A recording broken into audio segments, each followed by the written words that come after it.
Mi padre me decía, ponte a trabajar, haz eso. Lo principal es recortar el tabique. Ninth oven kind of puts a lot of things into perspective. I feel like it's a little bit of the definition of first world problems as far as that film goes.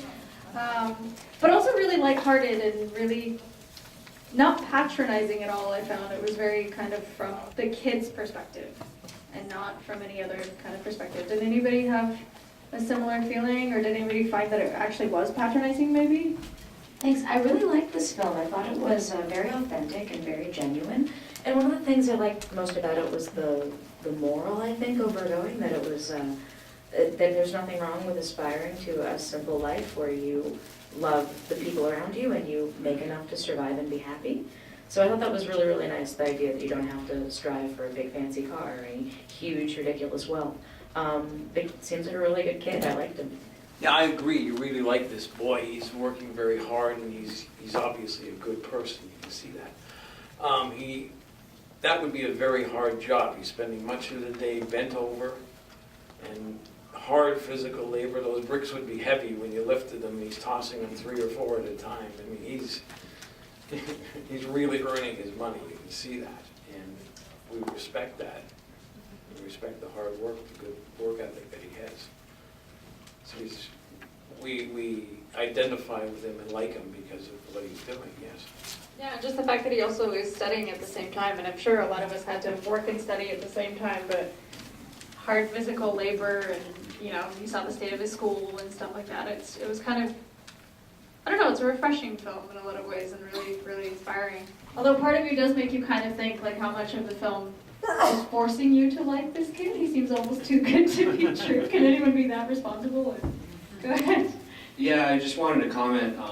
My wife, she's Mexican, and she actually grew up in a town very similar to this and was raised by her grandmother. She wasn't as old as he was.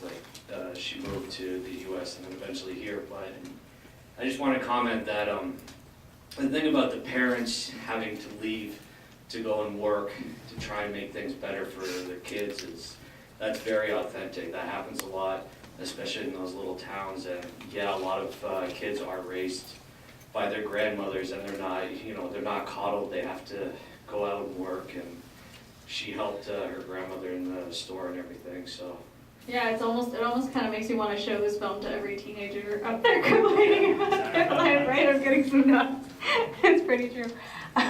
And it makes you think about what about the people who don't have grandmothers, right? I mean, what do they do? What do their parents do? That's got to be a tough kind of situation. But it's still kind of a comforting, heartwarming film. They're still happy. He's got family at school. He's got family at home. Still kind of, I don't think, did anybody come out of that film feeling a little depressed or? I just felt like he was really lonely. Like, I just felt like super sad, not because he was poor or anything like that, but just his emotionally, like, devoid of love, and every scene, he just seemed to have these big weepy eyes. I wanted to give him a hug. That's fair. It's a little different from being depressed, but it's true. You kind of do feel sorry for him a little bit because it's, he is working hard. But ultimately kind of like a little bit of a heartwarming film and a little bit of a demonstration of like, you can still be happy and still enjoy life, even in the toughest of times, I suppose.